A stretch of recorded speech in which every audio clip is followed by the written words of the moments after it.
it on? Hello. So this is going to be hard for me because I talk with my hands and I've got a clicker in this hand and a microphone in this hand. But I'm going to be talking a little bit about active shooter. You're going to see slides that you've seen before, but I'm going to add a little bit of law enforcement experience and expertise to those.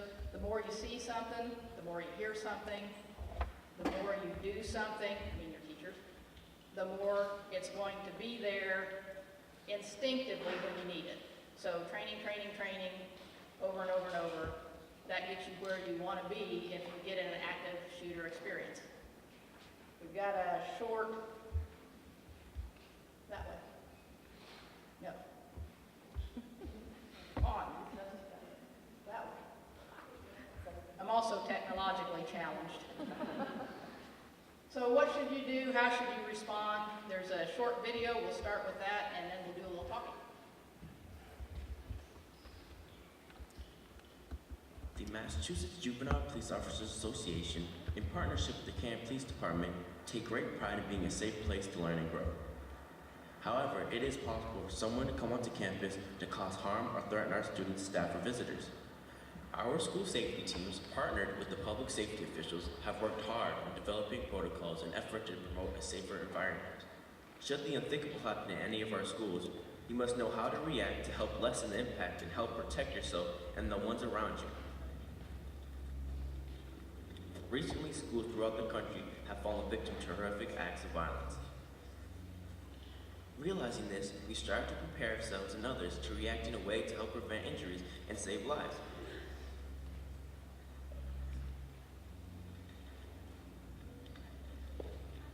Although highly unlikely, you could be faced with a situation in which an armed intruder is threatening your safety and those around you. Today, we would like to introduce a program called ALICE. The acronym ALICE stands for Alert, Lockdown, Inform, Counter, Evacuate. With the proper use of these 5 steps, these proactive life-saving strategies, you can save your life or the lives of others. The acronym ALICE seems like a sequential step for you to follow.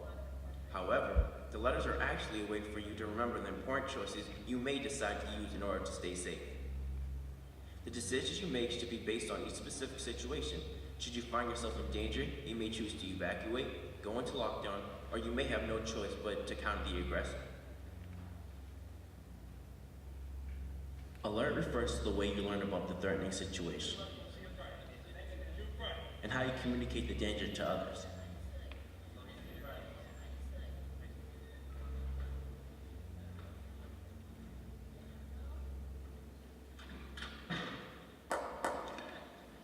And someone may tell you, or you may even receive a cell phone call or text message. Please remember, it's always okay to contact the police department with information, as they are prepared to handle any overflow calls they may receive during an emergency. 911. Miss Cortizo, there's a gunman in the school. Hey guys, you guys to barricade the door. I want you guys to take these chairs.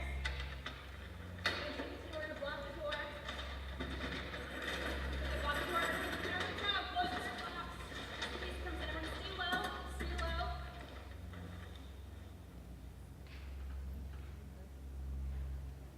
When a lockdown is initiated, move quickly into a room or area that can be closed off by a door or other barrier. Quickly lock and barricade the door. Remember, time is always an issue for you and the aggressor. If you are able to stack chairs, desks, tables, and other things against the door or entryway, the threatened person will likely move to another area instead of wasting time trying to climb over or move the objects in an attempt to get into a room where people may not be. The aggressor's goal is to do as much harm as possible before the police intervene. Once you have locked and barricaded the door, quickly move to an area out of sight and quickly start formulating a plan on how to respond should the aggressor try to get into your area. Coordinate your actions. Start gathering several items that you can use to protect yourself. Every room has something you can use to distract and defend from the aggressor's attack. Communicate the plan with the people around you. Don't wait for the aggressor to get into your safe area to have a plan of action. Please know the police are trained to respond immediately. The police are not there to take care of those injured or stop distracting people out of the building. Their mission is to stop the aggressor from harming others as quickly as possible. Staying informed is also very important. If you see or hear something that can help the police, either you or somebody in your room should immediately call 911 and give the information to the dispatcher. 911. 911, this line's being recorded. What is your emergency? I'm school on the first floor in the janitor's closet. There's a gunman that just entered the school. Please, please hurry, I'm scared. Although hiding is one option, do not just lie under your desk or hide in the corner. If there's no way to keep the aggressor out of your room or to evacuate to a safer area, you may decide it's best to defend yourself. If you decide to counter the aggressive attack, you may be able to distract the aggressor's plan by putting the aggressor on the defensive and maybe even disarming him or her until the police arrive. Distractionary techniques such as throwing objects combined with strength in numbers will disrupt the focus of the aggressor. Once on the floor, try to separate the weapon from the attacker, but never pick it up or handle it. You should then have someone dial 911 to update the police on the situation. If possible, hold the aggressor down on the ground until the police arrive. Once again, do not pick up the weapon as you may be mistaken as the aggressor by responding police. If you are staying in the room, carefully place a trash can or large object over the weapon and guard it until the police arrive.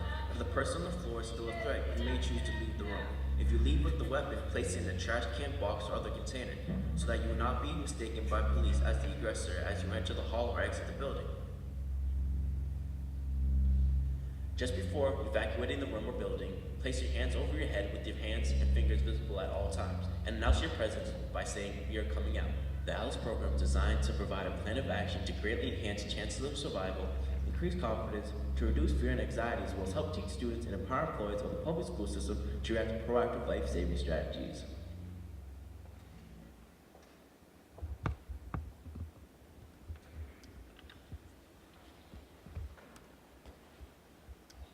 So most things I like about that video, some things it's kind of hard to follow in it, but back to the ALICE and what do you do? And we can what if this to death. When you're going through a situation, you can what if it to death. What you have to deal with is what is known.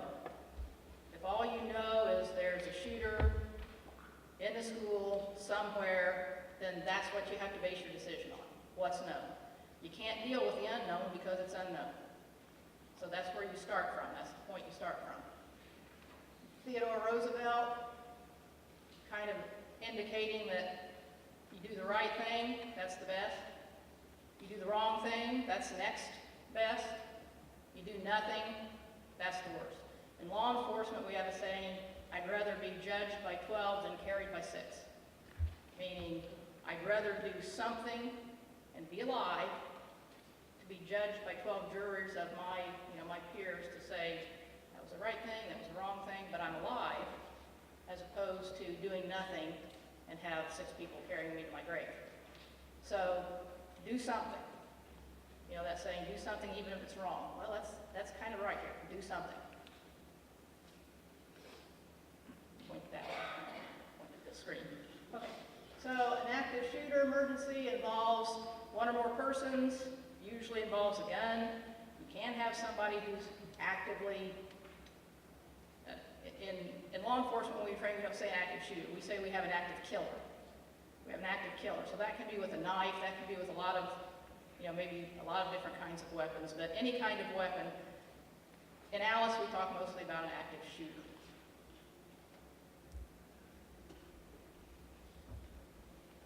It can last a number of minutes, it can last a number of hours, and usually, although the most recent shooting we have didn't end up this way, and we'll go through one reason why not. Usually it spans a large area of the school. So usually the schools then, at the end of these, become crime scenes, and sometimes crime scenes can't be released for days, weeks, months. So it can be short, it can be long, it just depends on the response. A lot of that depends on what is the initial response. And the initial response comes from the people who are closest to the gun or the knife, and that's usually students and staff. So back when all of this first came to light, the idea if somebody came into school and was wreaking havoc one way or another, you would shelter in place. You go shut your door, sit in the corner of a room, maybe turn out your lights. It depended at that point in time, but basically shelter in place, and that's all we did. We didn't go any further with how we responded. And when y'all be doing scenarios later on, and when we get to the scenarios, I think you'll see how what we do now in the ALICE program makes you feel a lot better about what you're doing and makes the situation a lot better than it could be when we just sheltered in place. So ALICE is alert, lockdown, inform, counter, and evacuate, not necessarily in that order. The alert part is, what is it that's alerted you to the fact that we have a shooter or a killer in the building? That's the alert part. You may be alerted, and then you may evacuate. If you're alerted because the guy just stood up in the center of your classroom, one of your students just stood up in the center of your classroom, pulled a gun out and started shooting, if that's your alert, then you're going to go right away to counter. So it's a fluid thing. And the best thing you can do for yourself and for your students to be prepared if this happens at Westville High School is think about this ahead of time. Think about what you would do in this situation. Put yourself in different situations. You have somebody in a hallway shooting. You have the young man or young woman who stands up in the middle of your room and starts shooting. Just think about what you have available to you. So it doesn't necessarily go in this order. If you're standing by a door and you hear over the intercom, or they say if you're standing by the door 1 out here by the auditorium and you hear over the intercom, we've got an active shooter, or ALICE lockdown, active shooter in the gymnasium, and you're standing by this door, then you're going to go from alert to evacuate. So it's not in order. It's just a constant, we call it the OODA loop. O-O-D-A, OODA loop. You observe something, you orient yourself to it, you decide, and you act. And then a fraction of a second later, something else happens, and you observe it, you orient to it, you decide, you act. And that's what you're doing in this whole situation is one decision, but the decisions in this case have to almost be instinct. A lot of it is just instinct. But we're tuning your instincts when we keep talking about this stuff over and over and over again. And when we get you thinking about it when you're in your classrooms with your students and talking about it with your students, then we're fine-tuning our reactions. What we do when we drill is what we will do when it happens. So when we drill, we need to be as close to what it is as we can get. The amount of adrenaline rush you get when you're looking at a gun is an amazing thing, and that's not the time to be trying to figure out what you're going to do about it. That's the time when you just have to react. So hopefully this, going through this over and over again, this part of what will help you do that.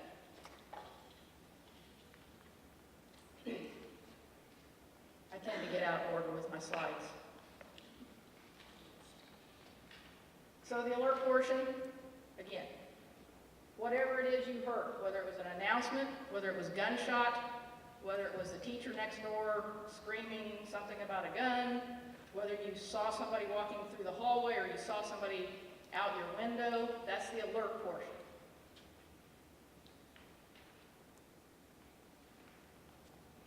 We've started trying to get everyone to do this, to lock your doors. Before we had it set to lock so you could shut it in a situation. Now we're asking that you, during your class period, have the door locked and have the door shut while you're teaching. The shooting that we had in Noblesville, I can't say a lot about it, but some things I want to point out. The young man got his guns. As he walked back to his classroom, he pulled on doors, pulled on door handles, pulled on door handles. They were shut and locked because that was their policies, that was their procedures. So there were several rooms he did not get into before going back to his own classroom. So several things that could have happened that didn't happen because they were prepared for it.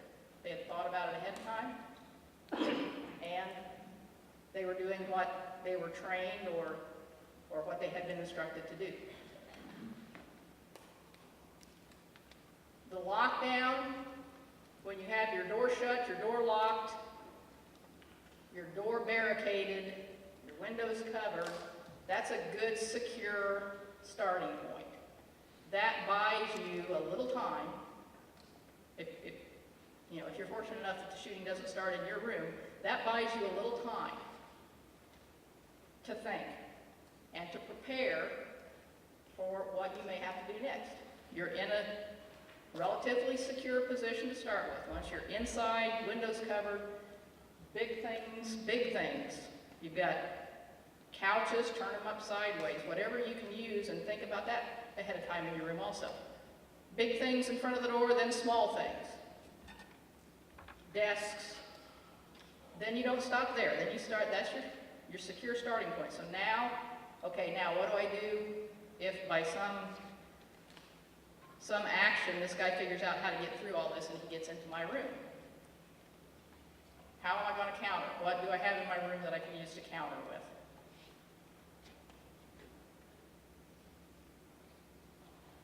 The last part, I don't think we have a lot of doors like this, but some doors have the arms at the top, like the mechanical arms. They're talking about if you happen to be in a room that has one of those, and I don't know if we have any rooms like that, if you wrap a belt around that V that is the arm, wrap a belt around it, tie a cord around it, then that's another thing that prevents the door from opening, even if it's unlocked. So if you have one of those doors, you see one of those doors, that's another thing you can think about doing. So from your secure starting point, locked down in your room, if your first choice wasn't to evacuate, and when you think about that, you got to think about there's probably 20, 25, 30 people in your class, how long it takes 30 people to get out a doorway, and how quickly somebody can move through the building. So that's kind of a hard one. If you're not standing by a door when this happens, or you're not right beside a door when this happens, it's kind of hard to get to a door and know that you can safely evacuate all your students. So that's why we're talking about the lockdown as a semi-safe place to make decisions. So you're locked down. Now, I go from lockdown to now I'm thinking escape again, and I'm thinking counter. So do I have windows in my room? If I have windows in my room, I can look out the windows. Do I not see anything going on out there that now makes that an escape route? I can open the windows, I can break the windows. Can I get people out that way? If you have no windows, if you're in one of the cement block rooms, then you've locked down, you're in a place to think, and you start thinking, okay, then I can't get out. There may be a situation where the guy moves way somewhere, and I might think about it. Again, it's all just the best you can do with the information you've got. If I'm not going to try and get out, if I don't have that time to escape, then what am I going to counter with? What can my kids throw? What can they do? What can I throw? What can I do? When we're in the elementary schools, we talk a little bit less about the kids countering, and we kind of put that all on the teacher. But at the high school level, these kids will counter. They'll help you. There'll be kids that will run and tackle, throw. They'll do whatever they can do. So it's good to have that help. We call the swarm. It's good to have that help with you. But now you start thinking about, how do I counter? What can I use to counter?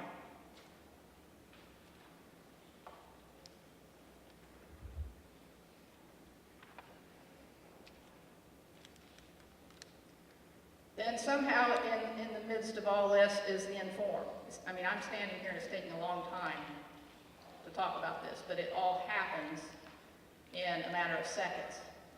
So somewhere when you get that secure place to work from is the time to call 911. To make sure that police know this is happening. Don't assume somebody else did it.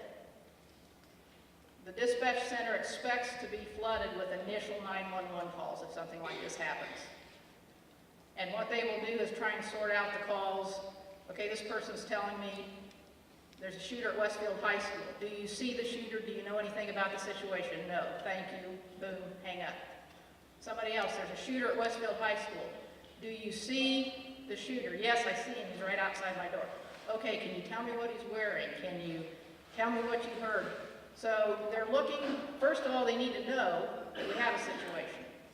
So that initial flood of 911 calls. Then, if you don't have actual, real-time information, then that would be the time to go ahead and hang up so that they can take those calls from the people who actually see what's going on. So we can get the what, when, where, why, how, and the best information we can get to respond. At this point in time here, we're hoping that one of several administrators who are trained in our camera systems have made it to where they can look at our cameras and start giving us information over our cameras. At the point in time where I hear there's a shooter in the building, I head directly to wherever they said the shooter was. And I try and pick up on whatever I can hear, whatever I can see, and whatever I'm hearing over the PA system to get from wherever I am to where the shooter is as quickly as I can.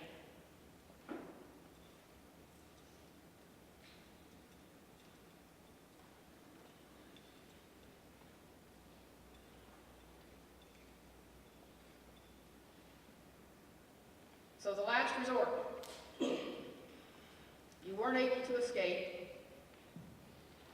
You locked your room, you turned your lights out, you barricaded your door. And when you barricade your door and you're thinking about part of what you're thinking about inside your classrooms, spread your kids out. Don't all get in this corner or all get in that corner. Spread your kids out. Away from the side of the door, but spread them out in the classroom. And then be prepared to counter. Again, it's what you have in your classroom. You have a can of Campbell's soup, you have a baseball bat, you have a metal rod. I was in a middle school the other day doing some scenarios, and thank goodness somebody didn't carry through with it, but there was a shot put in the classroom. So a guy had picked up the shot put and he was going to throw that at me. Fair game in a fight, but you know, I'm just pretending here. So whatever you've got in your room, know what you've got and know what you can use. You're going to want things you can throw at them, things you can hit them with. You're going to want to think about the swarming, about en masse, running at him, taking him down. The worst case scenario is the one that happened in Noblesville. But it turned out about as good as it could because of a lot of training, I think. A lot of luck, a lot of policies and procedures, and a lot of training.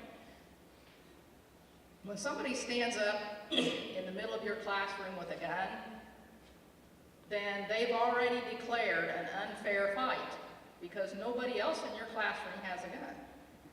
If somebody brings a gun to school, stands up in the middle of your classroom, then I can think of no other intent in their minds other than wreaking havoc, injuring or killing people. So they've already declared the unfair fight, and so that's the way you have to fight back. It's an unfair fight. So you can't tiptoe around it. You've got to go straight into it with the idea that he wants to kill me, he wants to kill the kids in my classroom, and so I've got to take him out. I've got to take him down, out, get the gun away. Am I going to be attacked by a bat? It wouldn't be the first time.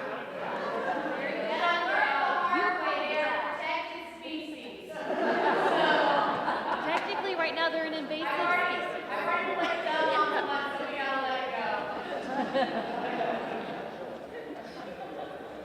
So you can't fight fair because whoever's got the gun is not fighting fair. They already declared the unfair fight.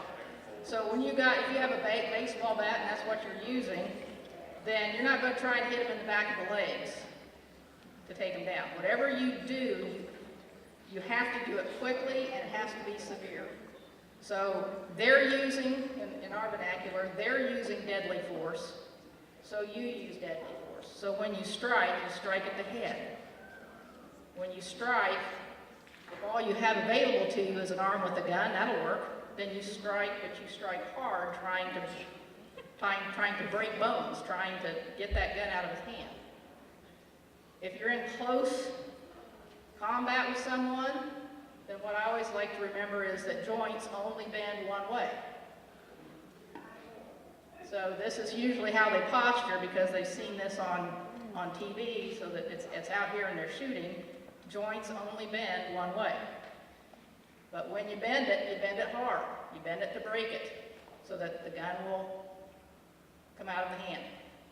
If you swarm them, you tackle them, you get them down, you get the gun away from them, don't assume that there's only one gun. There could be another gun on them somewhere, so it's very important when you get them down to get control of their hands and keep control of their hands. If you have control of their hands and there's no guns in them, then they can't shoot you. So get control of their hands, keep control of them until you can call in police to help take them into custody. If the gun's on the floor, kick the gun away from them, put a trash can over it, throw a fan over it, throw anything over the top of it, but don't pick it up. Because if I come in your room, I'm after the person with the gun, because I don't know who started the unfair fight, but I have the same mindset that I'm trying to get you, which is, I don't know who started the unfair fight, but I'm going to end it. So kick the gun away, cover the gun up. Don't let anybody pick the gun up, because then if I come in and somebody's holding the gun, I will shoot them. So that's the simple of that.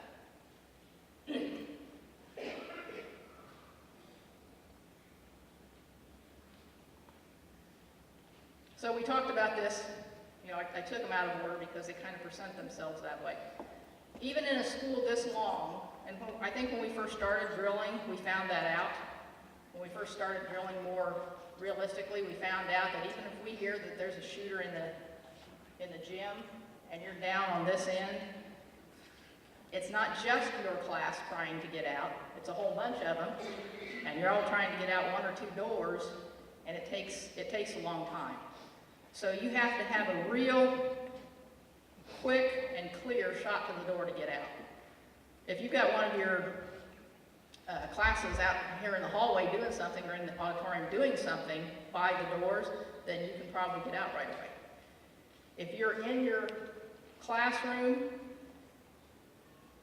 then, again, I can't tell you when not to, but one thing to think about is you're not going to be the only classroom thinking about evacuating. So the doors, the one time we had a lot of people think they could get out, the doors bogged up, the active shooter got down to where they were in our scenario, and just had a whole staircase of kids to pick off. Now, one thing I want to point out is, again, that these don't go in order.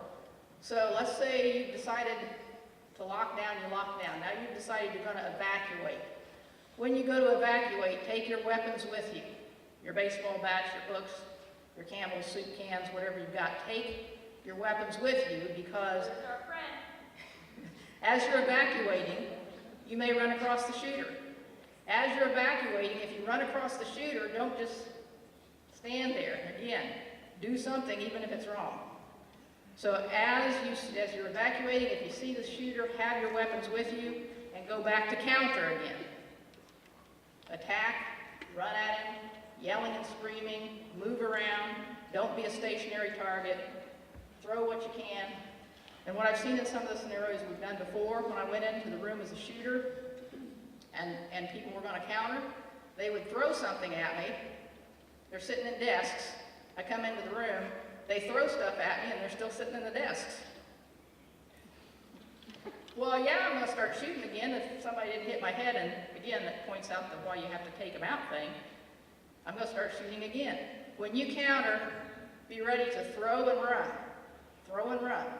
Throw your stuff as you're running at them, as you've got a desk in front of you, charging at them, whatever you've got to use, throw it and run at them, take them out.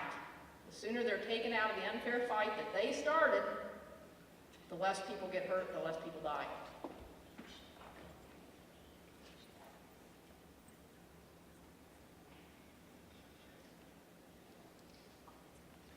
like I said, I get ahead of my slides. So,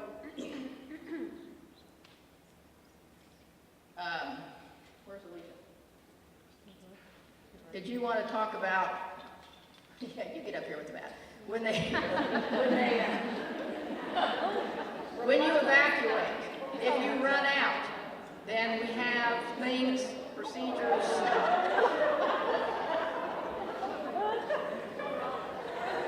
He honestly doesn't want any closer to you than you want to him, but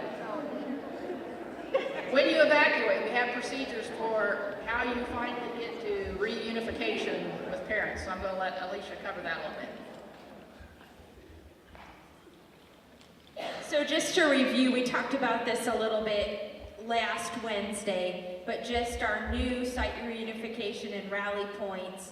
So if it is safe to evacuate, and remember too, I'll reiterate this as well.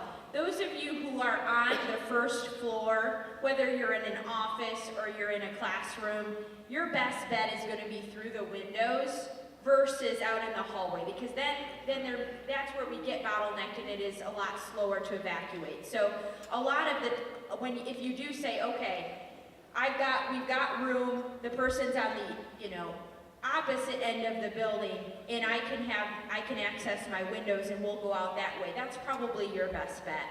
But just remember that at that point, you are going to head to one of the 4 rally points.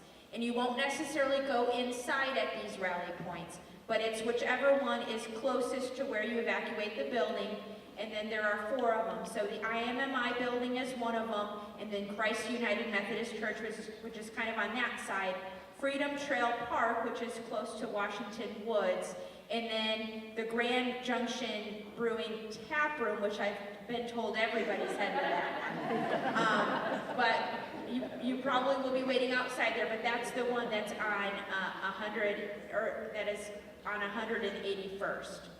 So that's where you head. At that point, hopefully there'll be this group of students and staff, and then the buses will come when they can, and then everybody will be bused to Grand Park Convention Center. At that point, all of our safety team, our administrative team, we have roles, so our safety folders all have roles or things that we head up. So hopefully some of us would get there a little bit earlier, and we would be setting up the different stations there. So the triage station, the student release station, the attendance station, there'd be some of us that would be, helping students and staff know where to go. Those red and green signs that you have, we make duplicate sets that stay at our site reunification point. So that is the hope that, they would be there. So, you probably aren't, I would hope that you're not grabbing your sign, you just run and you get to your rally point. Once you get to our site, you would grab your sign, and then the students who have had you most recently, whether we would be in a class period, or if it's passing, it would be the class period before, because you would have, hopefully taken attendance at that point, then you would have your sign, and we would try to do our best to take attendance. Some students probably left and they went home, and honestly, that's a good thing. So that's what part of our long process of reunification is making those calls to have parents confirm, that their students are safe and that they're there. And then, a pretty extensive process for parents coming in, signing a form to get their student, and then we'd have a runner from that point to get the students and then have them go that way. So I know you can't plan 100%, but we try to at least have the signs. We have a tub that goes to the site reunification, which has some of our supplies. Like I said, we hope we don't get to that point, but we're trying to be prepared with our roles and different things if that should happen. So that's the big takeaway. You can look at the maps. If you're unsure of any of those rally points, take a look at the maps. We'll also be messaging those points to students on Wednesday. Remember that during plus time this Wednesday, we will go over an Alice drill, we will go over severe weather, and then we will also do a site evacuation where everybody goes to the football stadium. So those will be the 3 that we practice.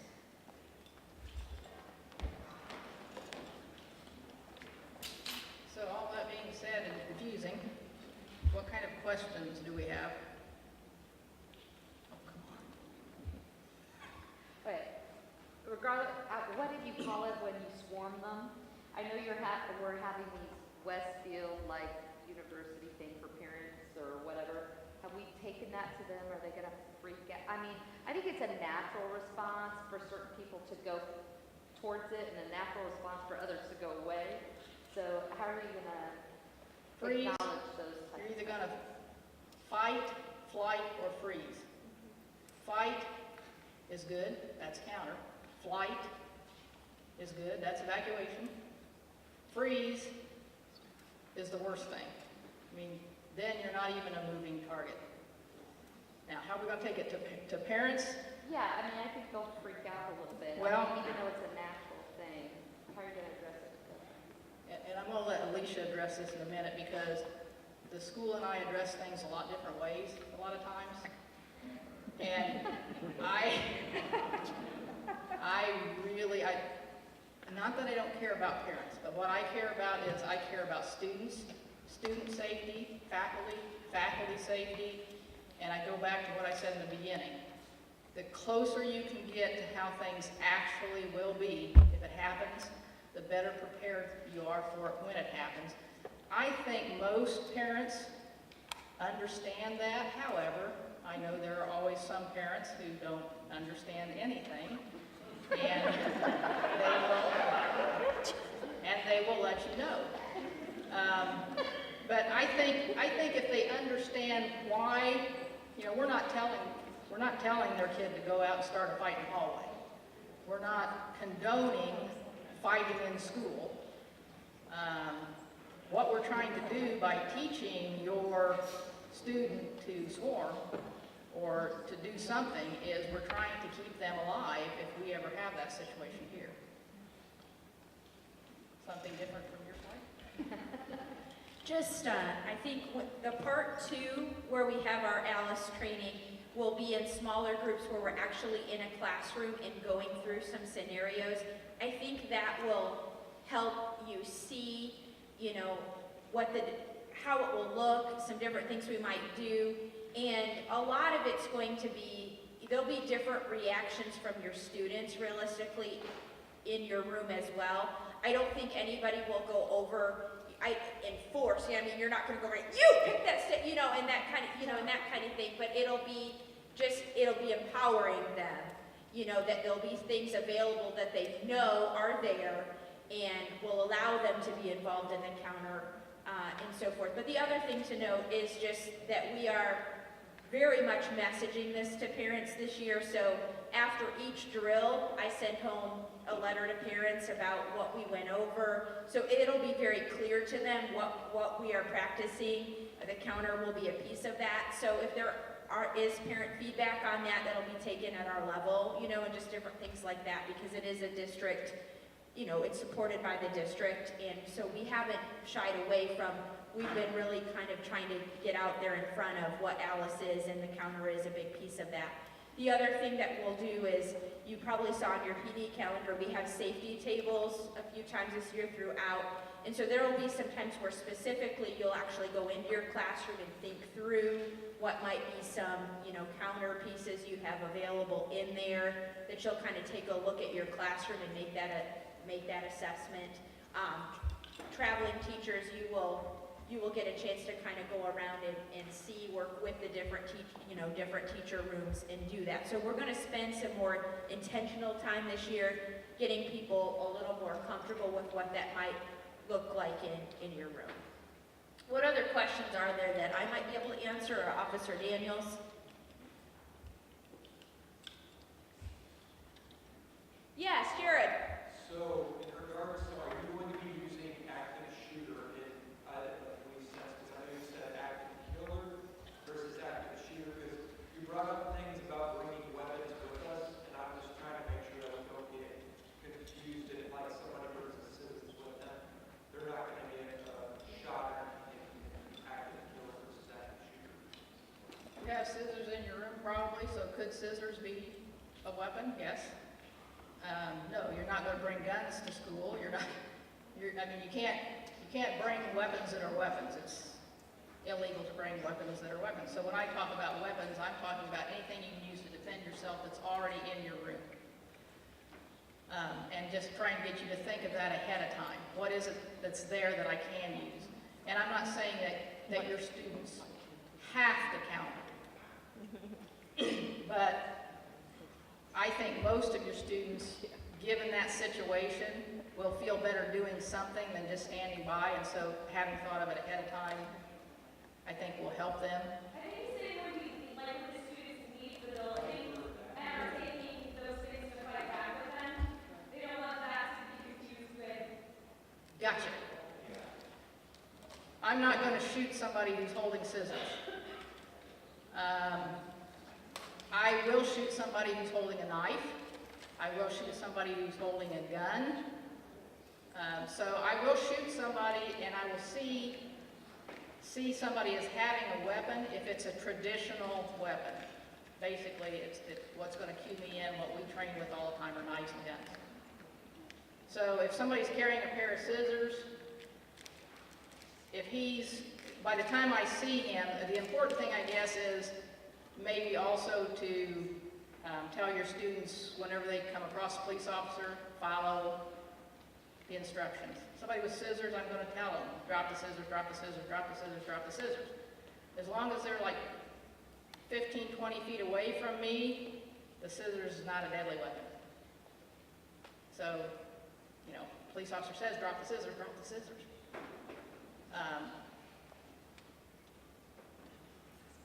At some point, like if you're running out of the building, at some point when you feel like you're in a safe position, then I would ditch whatever I had in my hands, yes, just to make sure. Does that make more sense? Is that what we're getting at? Yeah, it was just a little confusing when we were going. Yeah, I mean, anything in somebody's hands that is running at me, if you want to tell your students, anything that's in somebody's hands that's running at me, I might see as a weapon, but what I'm going to instinctively shoot at are guns and knives. So maybe what you want to tell your kids are when you're running out of the building, if you got something in your hand, don't run at the police officers. Take a tangent somewhere. Some of us have access to the roof from the second floor. Is there a preference as to shelter in place or escape to the roof? Because we can't get more information if we're outside on the roof, but it may be a safer place from killer. Is there a preference from the police standpoint? From my standpoint, I would rather be in the classroom shelter, locked down, and have my kids spread out across the classroom with whatever in their hands they have that they can counter with, waiting to throw and tackle, and then be on a roof where I'm not getting any information, where I can't get down.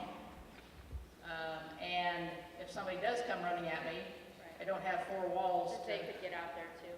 Yeah, so personally, I would rather be locked down in the room if my choices were the room or a roof and I had no way to evacuate off of the roof.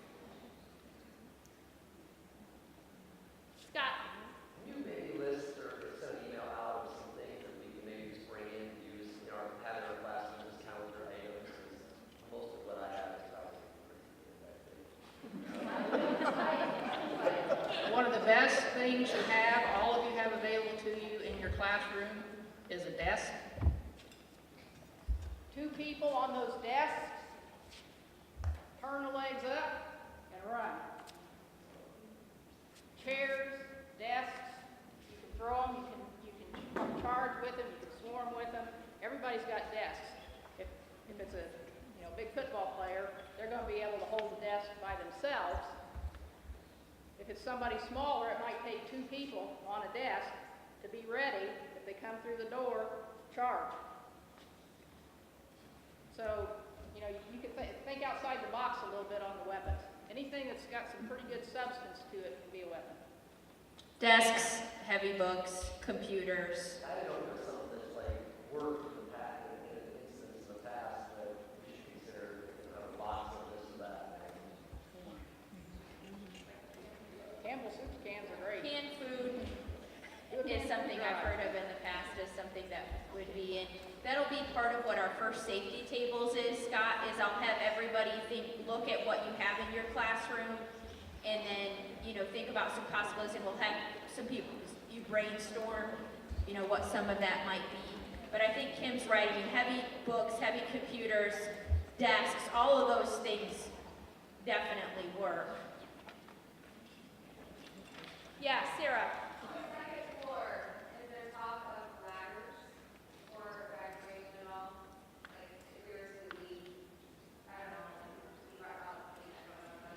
We have addressed that, but deemed it as no, that we would not do the ladders. So at this point, the safest probably for second floor in most cases is to be locked down, barricaded, be thinking about what that counter is and so forth. And you're most likely the second floor is not necessarily going to be evacuating until it is safe to do so. You've been messaged to safely to do so in most cases.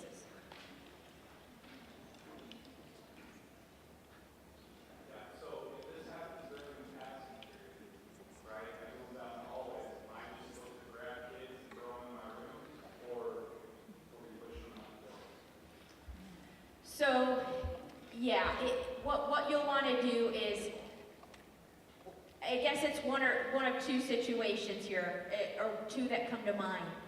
One is if you do not see the threat, you just hear it on there. So if we hear it get on the PA and you ring this alarm or this bell and say lockdown, school is in lockdown, and you don't see the threat, you're probably going to be running out that door. That's the thing, evacuate. Now, if you have seen the threat and it's immediate, yes, and you can't get past, then yeah, you'll probably be there, gather what other kids you can, get that door shut, and then do the lockdown and the barricade process. So we're gonna hope, if it's a passing period though, that a lot of kids are running for those exits. But then yes, if or some in the hallway that we can gather in, that's what we're going to do. That'll be a part of the scenarios that we practice this year too. Once you lock your door, I really don't think I need a microphone. Once you lock the door and you barricaded, then you don't open it for that kid who's in the hallway. If there's a kid then that's knocking on the door in the hallway at that point in time, the best you can hope for is that he heads out the building. That's what I was gonna ask you. When it is safe to come out, I can't even tell you there's a police, so how do you know, is there some code that the cops say it's okay to come out, you would announce something that we put around to release? The way we will do it here, at least the way we're thinking we'll do it here, but sometimes, the best laid plans, is when everything is, when we are sure there are no other threats, that there's not more than one shooter, that we've got the one and he's down, he's in custody, is we will go room to room and we will have a key to unlock the door. So we will knock and announce ourselves and tell you that we're going to unlock the door. We'll have the key, we'll unlock the door. So we would never be the ones to respond, okay? I wouldn't want to guess wrong, yeah. Can I say something silly? My daughter was at White River Elementary School for a very long time during the Noblesville West shooting. The kids have to go to the bathroom, and so we have trash cans in our rooms, but you may not have a sheet for privacy or toilet paper. They weren't in danger, but they were in their room for a very long time and they couldn't get out. That's so silly, but I just wanted to share that with people as something you might want to just throw in the corner of your room. So maybe as a piece of when we're thinking about the items in our room and the countering, Allison saying, just thinking of, do we have any kind of sheet that could be used as privacy? If the kids are in there, cannot get out. And yeah, that's horrible to think of, but yes, something just to think about kids having to use the trash can and different things. I hate thinking, but you're right. That's something that. Well, we are going to, our time is up, but we're going to keep the conversation going. There is going to be a part 2. Also, if you have a couple other questions, we'll hang around for a few more minutes to answer those. We appreciate everybody's time and attention. Thank you.